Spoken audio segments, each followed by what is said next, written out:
What and power through. Was that your speech to the team before practice? No.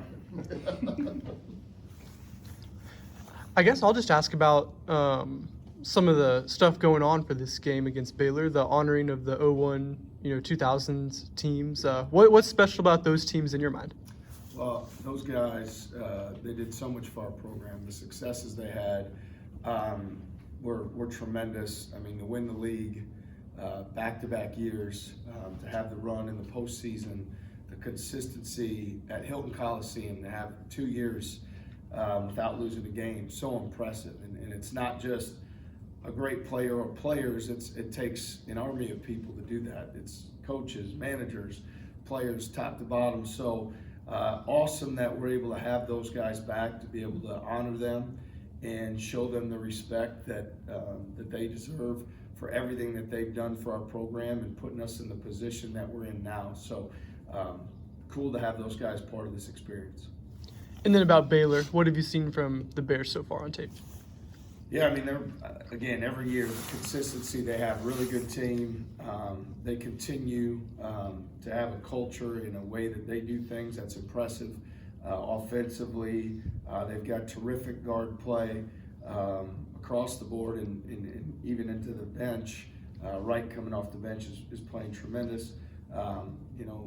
Omer is a mismatch nightmare guy, plays extremely hard, leads the league in double-doubles, really motored up. And then, with big fella Ujawun at the 5, the size and the length that he provides. So a team with a lot of strengths. They're playing really good basketball. The games where they hadn't been successful has either been on the road against really good teams or against a great Tennessee team who's playing as well as any. So we've got tremendous respect for them, their program, the way that they do things, and know that we're going to have great practices and preparation to be our absolute best come Saturday. What did Brant give you on Monday? Brant, I know there's so much talk about like this is the Brant Chatfield game or whatever, and I don't mean this in the wrong way. I just think that that's what Brant is capable of every game. And I think now Brant has a more clear picture of how he can impact winning for us. So many times I think for guys, they can be their most, like he's a perfectionist. So I think up to a certain point, he's being hard on himself. Any mistake that he makes out there, where I've tried to really, help him or talk him through is like, you're not going to play perfect. We don't expect you to play perfect, but just play as hard as you can and as competitively as you can. So even though he didn't play perfectly the other night, his effort and energy and enthusiasm and physicality, is probably the greatest dynamic that helped us win that game. He had 7-0 boards, but we had another 6 that got tipped out that were largely part of effort he brought. So I think he showed the impact he can have on both sides of the ball and on the floor, and that's something that we're going to continue to need from him. What's the value, the benefit of having a third big, a guy that's 7 or 8 in your rotation, whatever you want to look at it, being able to have an impact like that, especially over the course of 30 plus games? Yeah, it's really important. I mean, when you look at it, and we kind of believe in this model where we ask a lot of those guys, so it's hard to play long stretches. So most of the time, our front court guys are playing a 2.5-minute run that could lead to 3 minutes, but not these long stretches, and we want to give great effort in those short stints. And we expect so much from them in terms of how they guard the ball screen, how they protect the rim, the physicality they bring, offensively, screening, creating action, going to the O-board. So to have 3 guys that we can play that can come and have great effort and energy is a huge asset for us.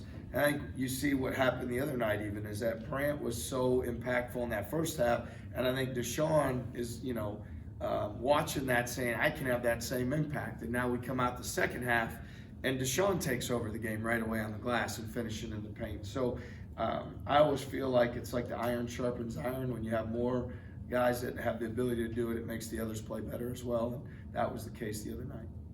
TJ, we've talked a lot about the versatility that Joshua Jefferson brings ever since he committed or ever since we first talked about him.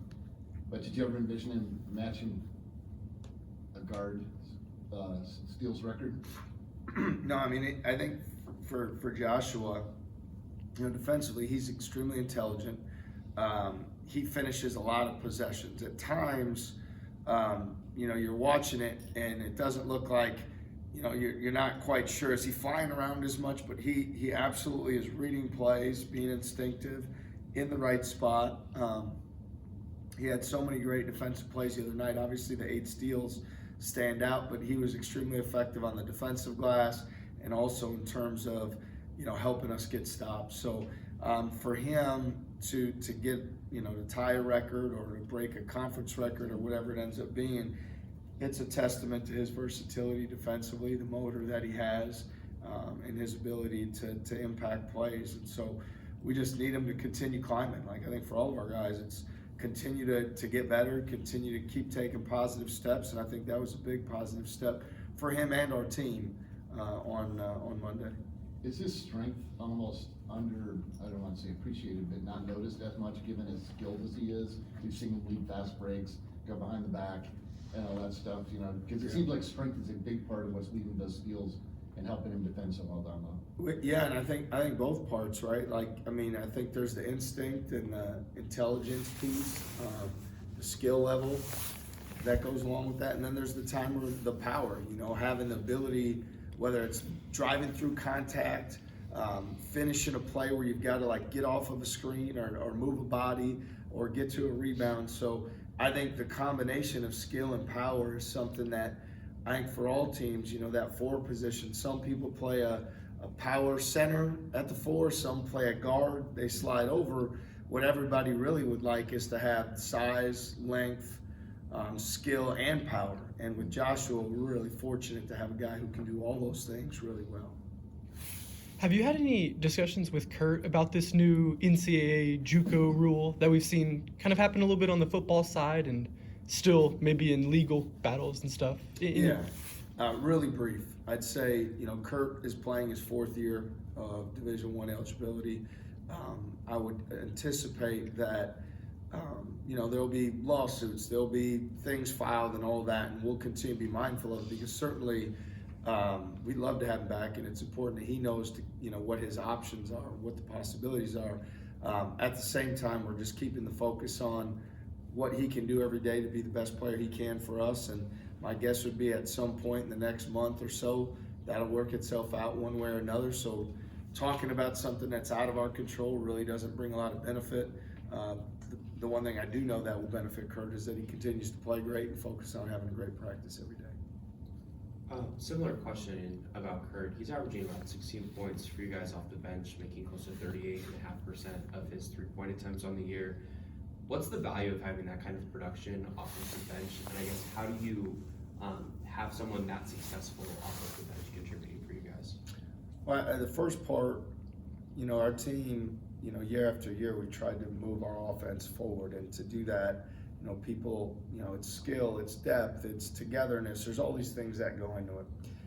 For us to be able to, substitute and essentially bring our guy who is probably our most consistent offensive scoring guy from a production standpoint, to have that coming off the bench gives you a huge spark. It is something that's really unique for other teams in your preparation to be able to say, hey, and look, the guy who's leading them in scoring and 3-pointers made is coming off the bench. And so how you factor that in, it's not just the scoring and production, it's also the activity. Like, he's flying around offensively. He is really tough to cover, tough to find in transition, tough to find as Keyshawn and Taman drive the basketball. He's always on the move. So it's been a huge weapon for us. He's a no ego guy.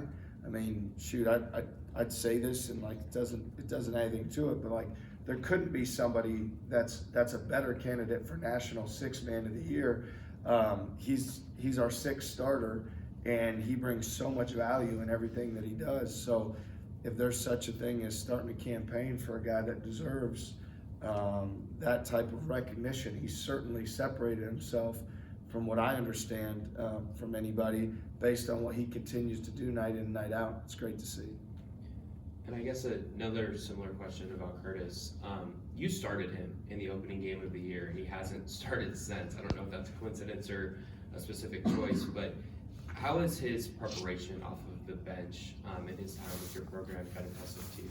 Yeah, I'd say, everything we do is with intent. So there's, a lot of thought and a lot of mindfulness put into the choices and decisions that we make. Ultimately, we're trying to be the best that we can as a team for 40 minutes. And so in order to do that, lineups, combinations, those things matter. You're not just saying, hey, let's have, our best scorers on the court now, or let's have our best offensive producers. You're always looking at that balance of, physicality, skill, experience, scoring, and then what's going on throughout the course of the game. I know that Kurt has shown the ability to come right into games and immediately impact winning. And that is a challenging dynamic, I think, for anybody. I think to have the level of consistency he's demonstrated. And so, we started the season because he had been so consistent since last January, and said, hey, let's give it a crack and see what this looks like. He's a starter. He's somebody who's earned an opportunity. And then as we had to look at it and we looked at how does our team play the best over 40 minutes, felt like there was a different choice that needed to be made. And fortunately, Kurt, what matters to him is that our team does well, that he's playing to his strengths, that he's having fun, that his teammates are at their best. And so all those things, lend us to be in the spot we're in. But, it's out of a strength. It's a fortunate position because we're blessed with the talent that we have. Last one for me. What does it say about Curtis's unselfishness to be willing to come off of the bench when he is arguably one of your best players, like you said, a leading candidate for 6 Man of the Year recognitions? Yeah, no, I think it just speaks volumes to the winner that he is, the character that he has. You'll see that, I think up to this point, he's probably always on the court at the end of the games, which also says something about how I feel about him and where we see him, when the game's on the line late. He's just a guy that we really trust and have tremendous confidence. So we're going to continue to uplift him and build his confidence and challenge him to continue to play to his greatness. And I know that from what I've seen and how he works every single day, there's going to be no let up from him, and it's only going to get better from here. Thanks, guys. Thank you. Thanks, TJ. Very different player.